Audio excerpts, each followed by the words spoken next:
Cinema చాలా బాగుందన్న. మనం డీజే టిల్లు 1, 2 చూసాం. సినిమా ఎలా ఉందో ఎంత బాగా ఎంజాయ్ చేసాం. ఈ సినిమాకి సంబంధించి అయితే మెయిన్గా సిద్ధు అన్న నుంచి అయితే ఒక డిఫరెంట్ జోనర్ అనుకోవచ్చు నిజంగా. ఎందుకంటే మన డీజే టిల్లు కానీ ఇదంతా చూసుకుంటే ఒక యాటిట్యూడ్తో, ఈ యాటిట్యూడ్ అనేది కొంతమందికి మాత్రం సెట్ అయితే, అందులో సిద్ధన్నకి 100% యాటిట్యూడ్ మాత్రం మామూలు వేరే లెవెల్లో చూపించారు. అలాగే నెక్స్ట్ చూసుకుంటే ఈ సినిమాలో సిద్ధన్న ఇంకా స్పెషల్ ఏంటి, డీజే టిల్లుకి ఈ సినిమాకి స్పెషల్ ఏంటంటే సిద్ధన్న నుంచి మనం ఎక్స్పెక్ట్ చేసింది ఏంటంటే డీజే టిల్లు తర్వాత ఈ సినిమా సంబంధించి స్టెప్స్ కానీ డ్యాన్స్ అయితే ఇరగదీశాడు. అలాగే డైలాగ్ డెలివరీ కానీ మెయిన్ ఇంకా చెప్పుకోవాలనుకుంటే తన డైలాగులతో మాత్రం మతి పోగొట్టాడు. అలాగే యాటిట్యూడ్ కూడా భయ్యా, ఈ సినిమాలో యాటిట్యూడ్ ఉంది, డైలాగ్ డెలివరీ ఉంది, డ్యాన్స్ ఉంది, ఫైట్స్ ఉన్నాయి.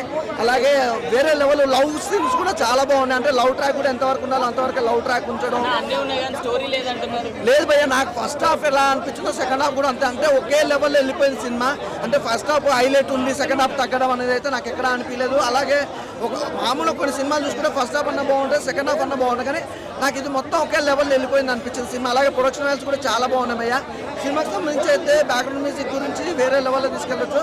ఓవరాల్ సినిమా బాగుందన్న, చూడొచ్చు, మంచి సినిమా.